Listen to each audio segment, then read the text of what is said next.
Outdoors Maryland is made by MPT to serve all of our diverse communities and is made possible by the generous support of our members. Thank you.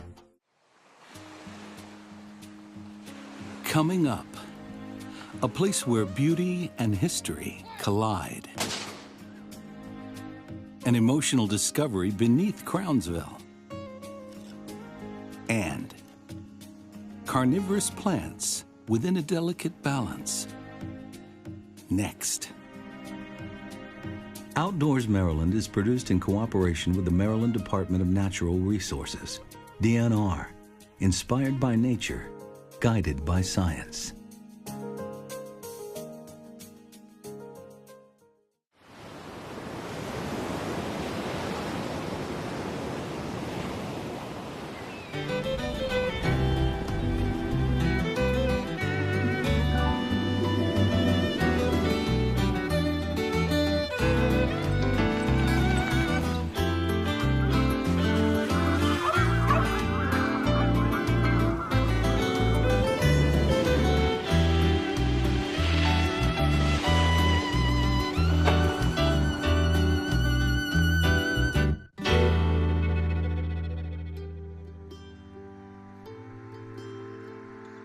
Some come in search of seclusion. Others for fun.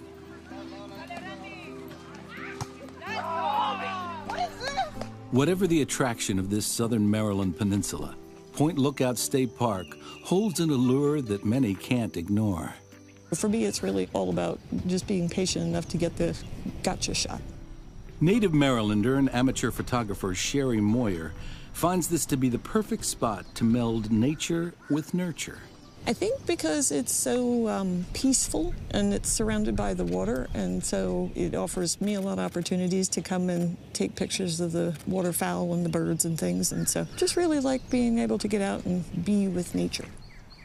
For me, it's more along the lines of getting the best shot and being patient enough to do that, catch the birds when they're doing their normal natural behaviors and such. Park Ranger Jonas Williams is happy to provide some background on the wildlife here. Yes. The new young eagles have been Are they flying yet? learning to fly at least. They haven't flown the coop yet. Point Lookout is a migratory area, so we see a lot of birds and wildlife coming through, stopping on their journey in the fall and in the spring. And then in the summertime, we see things like ospreys that are nesting here, raising their young before they start heading south for the winter. This abundance of wildlife, with a little bit of patience, can sometimes pay off with the perfect shot.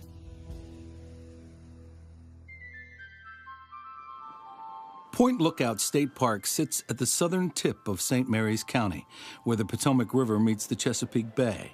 During the Civil War, this peninsula was transformed into a bustling port for the Union Army, including a hospital and a notorious prisoner of war camp that held tens of thousands.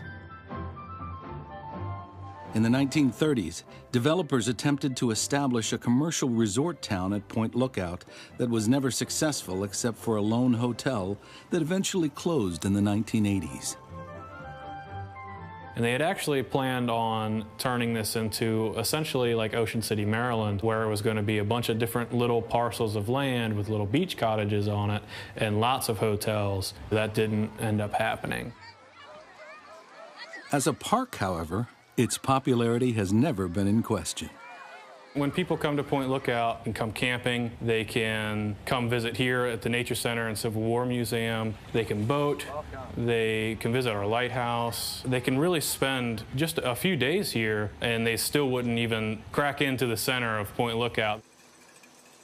We rent canoes and kayaks from right here at the Nature Center and Museum and from the park store. They're simple for people who might not be so experienced and for people who have kayaked or canoed all their life. I just wanted to point out some really cool things before you go out. The park's camping area includes 6 mini cabins and 143 campsites, with areas for both tents and RVs. It's also the site for the Nature Center and Museum. Nearby, a short hiking trail lets you experience some of Maryland's wildlife up close. And a large picnic area sits next to the popular life-guarded beach.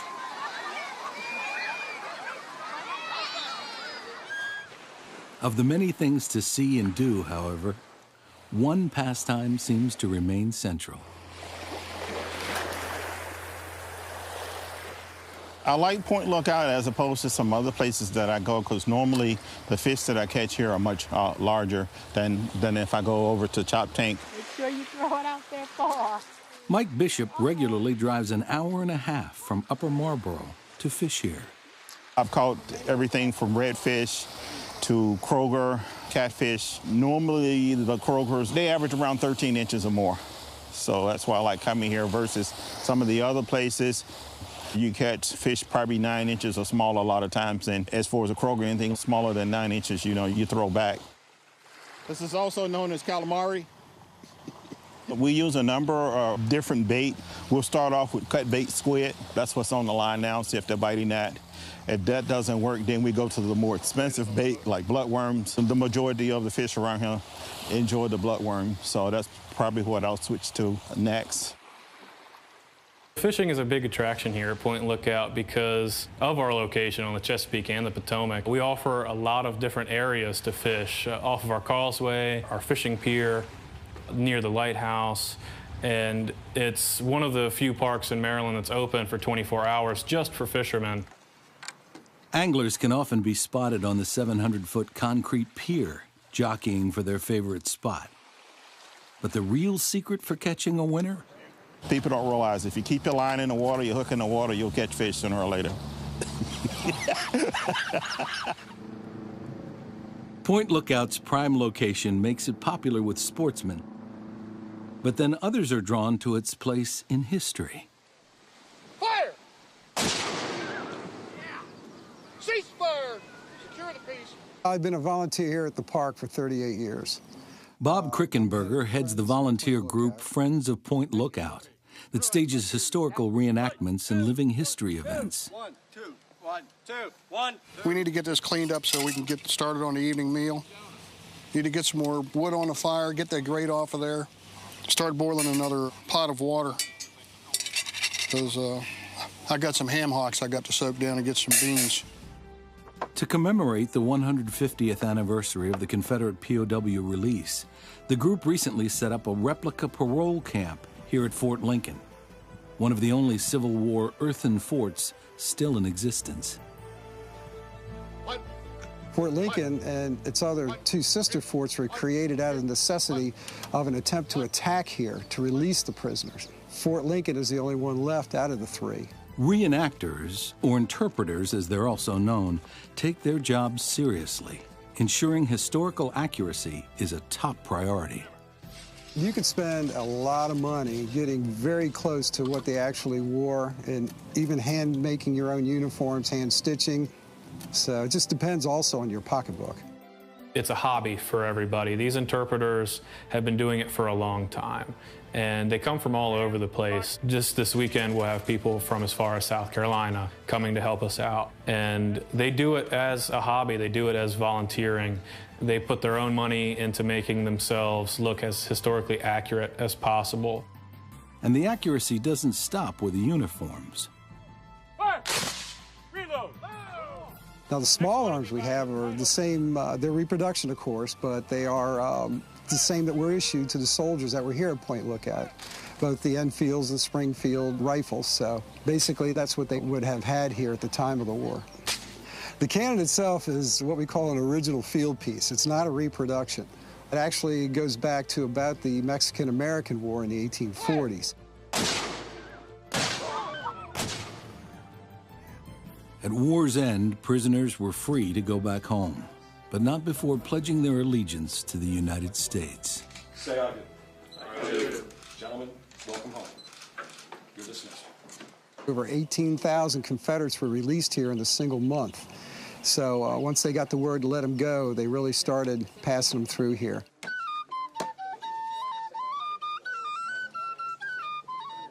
We're here to commemorate the soldiers that were here, as well as to educate the public that visits with us.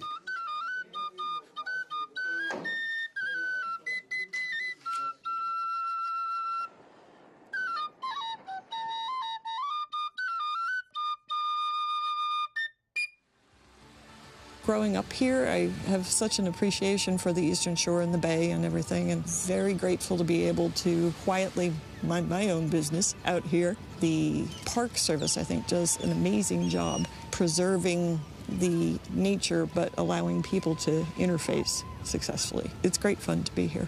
We see people come here year after year, and they're still learning, still seeing new things and still enjoying themselves. It's a family vacation that they look forward to.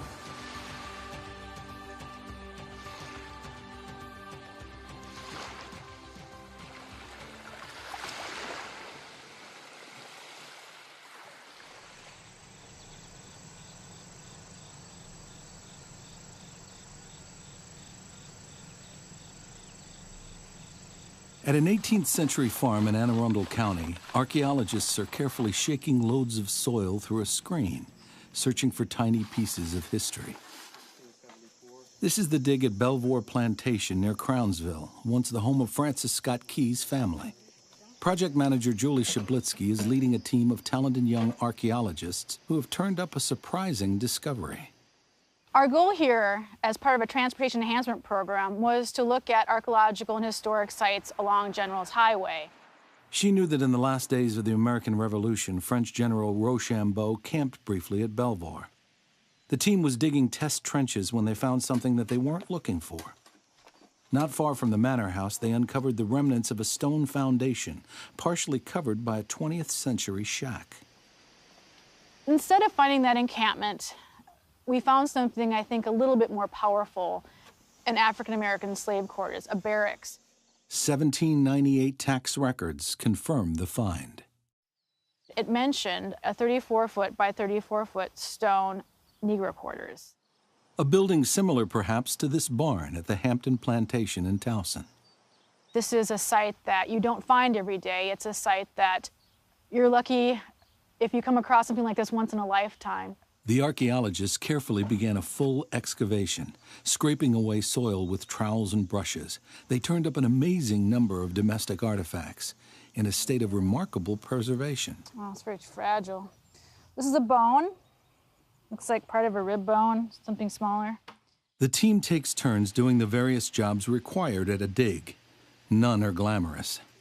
There's digging, heavy lifting, fine trowel work, sifting, measuring, and perhaps most important, record keeping. We make sure that we have everything written down many times in many different forms. And it's so important because archaeology is a destructive process. Around the site, you'll see archaeologists who measure for not only the horizontal, but also the vertical. We need to know how to place things in space and time. As a rule of thumb, the deeper the soil layer, the older the artifact that lies within it. Oh, look at that. Tin glaze. Oh, yeah. So 18th century. So this was probably dropped during the earliest usage of the slave barracks. After months of digging, the outlines of the foundation emerge. And what comes next is second nature to a professional archaeologist. So as we're excavating this site, we're trying to understand how the site functioned in the overall plantation. Within the building are going to be rooms. But just in this space, it's appearing that we might have a kitchen utility. So what that means is that with the brick flooring and these deep pits, we think we have the kitchen, which is great. Trying to think again, how did the rest of the building relate with this kitchen location? Is there more social space over in the southeast corner? Would there have been sleeping rooms to the northwest or to the northeast? Those are still questions we're trying to answer with every little scrape of our trowel. To an archaeologist, kitchen trash is golden. Perhaps one of the best features on this site so far has been a rectangular subfloor pit, which is very curious and also exciting for archaeologists because it's like a mini treasure chest to us. Archaeologist Mike Roller has been working the pit for weeks. And right at the top we found this. There's a bone knife here. Like many trash pits, this one yields astonishing treasures. Interesting, one half of the handle is flat, and then you can see some metal rivets here. And then the blade is mostly corroded. Graduate student Justin Uline is impressed with the site.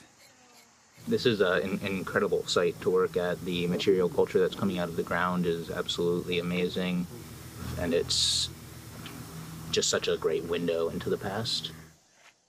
When we first discovered this building and thought that it could be a slave barracks, that was exciting for us. So as we excavate through, we find filled pits. We find the bones they threw away, the buttons they lost, the straight pins that have fallen between the cracks of floors.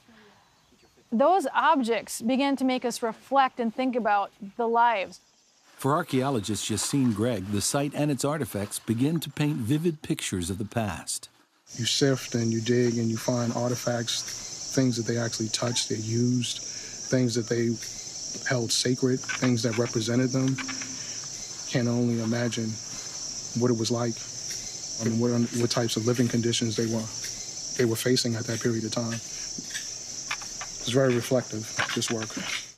Archaeology never occurs in a vacuum. Historians, architects, geologists, biologists, and others are drawn to a site to offer their analysis and interpretation. And with modern technology, insight is only an email away. This is what archaeologists do. They will call in their expert by texting a photograph to them. The discovery of an 18th century slave quarters attracted the interest of the Banneker Douglas Museum and its director, Joni Jones. There are people who are dedicated, who have worked to become experts to take a site like this, to show that they care about the site and to look for the meaning behind what may seem mundane. Those who lived here, which had some connection to my ancestry, managed to have some sort of life beyond being enslaved. To have the interest of descendant communities, to have the support of the African American community, makes what we do so much more important. As the digging season came to a close, Friends of Belvoir Plantation held a festival to celebrate the discovery of one of the largest slave quarters in North America. Many guests were supporters of the project, but several had significant ties to it. Nancy Matthews had long heard family stories of slavery, but with few details. Then came the archaeologists. So they said, oh, they found your family living at the place down in Crownsville called Belvoir. I said, what? My grandmother had told me that my family was held in bondage down here in Anne Arundel County, but we're in Anne Arundel County. I had no clue. This is precisely the outcome civic supporter Janice Williams had hoped for. My heart was just full because this is the spot. We always wondered, a lot of African Americans in Annapolis said, oh, my family came from up north. So what does that mean? Up north, it's here. So a lot of people that I know and went to school with, they actually, their ancestors came from here. Believe you me, it's a beautiful thing to find family members in the past, because I'm so happy that I can come here and stand and touch the dirt that they touched and they felt. That's the greatest thing that archaeologists could ever do for us as humans.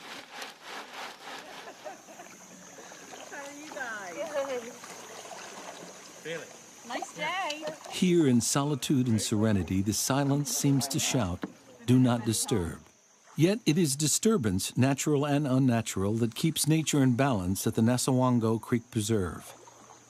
Owned by the Nature Conservancy, this diverse protected environment covers more than 10,000 acres on the eastern shore between Salisbury and Snow Hill. I wonder how many people really know what a treasure we have here in Nassawango. Deborah Landau is a conservation ecologist with the Nature Conservancy, and Wes Knapp is an ecologist and botanist with the Maryland Department of Natural Resources. What I'm impressed by is that this creek is almost completely protected. There's almost no homes along it. And for Maryland, that's really special. Wow, look at that cypress. That one's gorgeous. Yeah, those are nice. Yeah. Nassawango Creek Preserve is a bald cypress swamp, one of the northernmost examples of a forest graced by these tall, straight trees that can live in water. It's really pretty. Most people don't realize we get so much bald cypress here in Maryland, which is a real southern swamp species. And with the water so low, you can see all the knees. It's awesome. Yeah, the knees are pretty. The so-called knees of the cypress trees project upward from their roots. The knees remain a bit of a mystery, but a likely function is that of a buttress that helps stabilize the trees in the swamp. When the Nature Conservancy buys a tract of land and then we make it into a preserve and I walk out here, I always feel like I'm the only one here, and it's always been woods forever. And then you get these wonderful little remnants, these reminders that people have been here for a long, long time here in Maryland. And it's just so fascinating to think of the industry that was going on here, how busy it would have been when the mill was running, when the water was flowing. People were bringing their corn and their wheat to grind. Sometime in the late 1800s, the berm around the mill pond was breached, possibly by a hurricane, and the pond became an open wetland. Historically, when this area was flooded, it would be much more open, much more sunlight was reaching the ground. So it was wet and open and sunny. And as time moves on, the area is going to close back up. And it's a natural process. But what we're doing is trying to keep it open artificially. So we'll come in and we'll remove trees. The first ones we'll usually target are the maple trees and the gum trees, which grow in very, very quickly. One thing that we kind of struggle with here is, as you can see, as we've discussed, it's a beautiful bald cypress swamp. And the cypress are one of the key trees that we're trying to protect here. But in some situations, the cypress might actually be shading out the plants, such as the pitcher plants that we're working to protect. The elegant pitcher plant, named for its shape, is one of nature's few carnivorous plants. The plants live on insects such as flies and midges that drown and dissolve in the liquids inside the pitcher, where they're converted into the nutrients the plant needs to survive.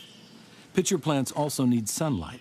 As canopied forests overtook the wetlands, the pitcher plants lost their sunshine and disappeared. Today in Maryland, the pitcher plant is a rare species. Wes Knapp and a colleague rediscovered a pitcher plant site while they were conducting surveys for the Maryland Biodiversity Project. He immediately called Deborah and urged her and the Nature Conservancy to take action before the population totally disappeared. So 100 years ago, this bald cypress swamp that's all around us would have been open water. And this pitcher plant is evidence to that. These pitcher plants need open habitats. So this just tells us it used to be much more open when this plant started. The opening behind us is the last great refuge of these plants here. And this is the farthest one away before you get to the very dense forest behind us. The Nature Conservancy is working tirelessly to restore this mysterious, stately plant at several sites in the preserve. David Ray is a conservation forester with the Nature Conservancy. We're here because we have a record of a historical pitcher plant population having been here back in the early 80s. And since that time, it's kind of blinked out, in other words, disappeared by virtue of the canopy closing in around it. And what we're doing now is trying to address that issue by thinning the canopy out and seeing if it will return to the site.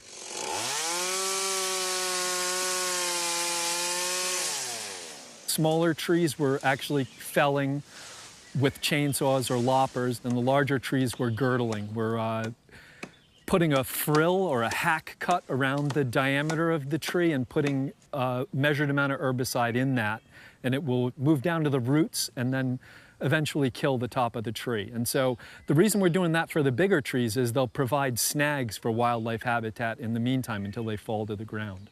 Snags are portions or stumps of dead or dying trees that provide critical habitat for species, such as woodpeckers, that feed on insects dwelling in decomposing wood. So now we've walked into the center of where we've been doing this restoration work, where we've been opening it back up and trying to recreate this disturbance effect and bring in a little bit more light.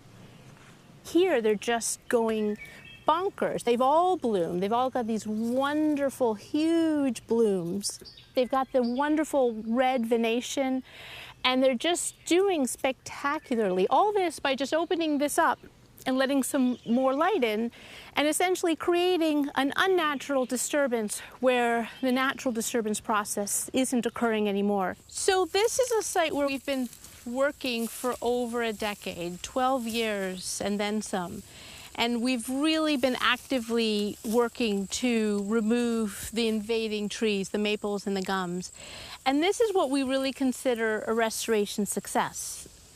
And we just have pitcher plants everywhere. They're nice and red. They bloom every year. They always set fruit.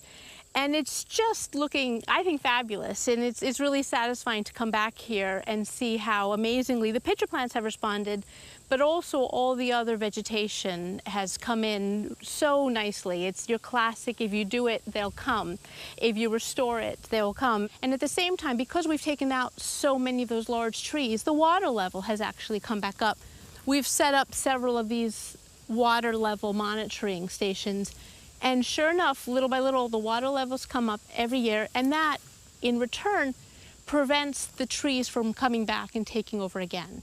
We've almost been too successful because all these wonderful rare grasses and sedges have come in so densely that they're now competing a little bit with pitcher plants, but we're working on that, finding just the right balance.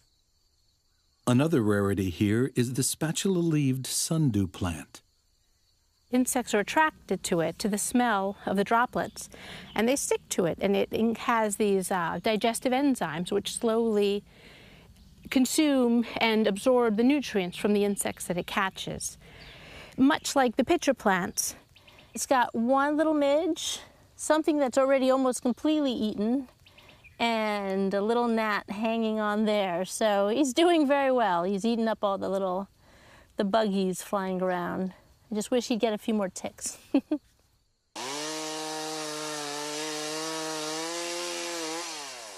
It seems a contradiction, restoring a habitat by disturbing it. But through its work here, the Nature Conservancy has invited rare nature species to come home to Nassawango Creek Preserve.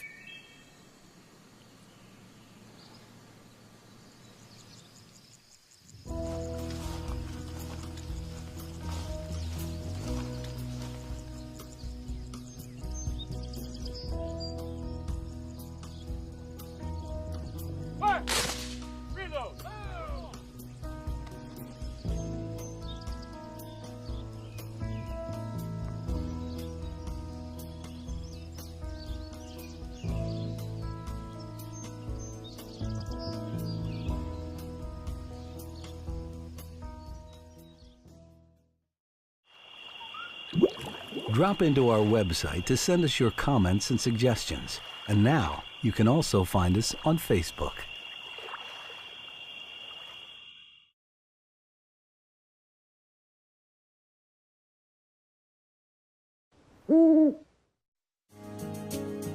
Learn more about Maryland's diverse natural beauty on our website and on our app. DNR, inspired by nature, guided by science. Outdoors Maryland is made by MPT to serve all of our diverse communities and is made possible by the generous support of our members. Thank you.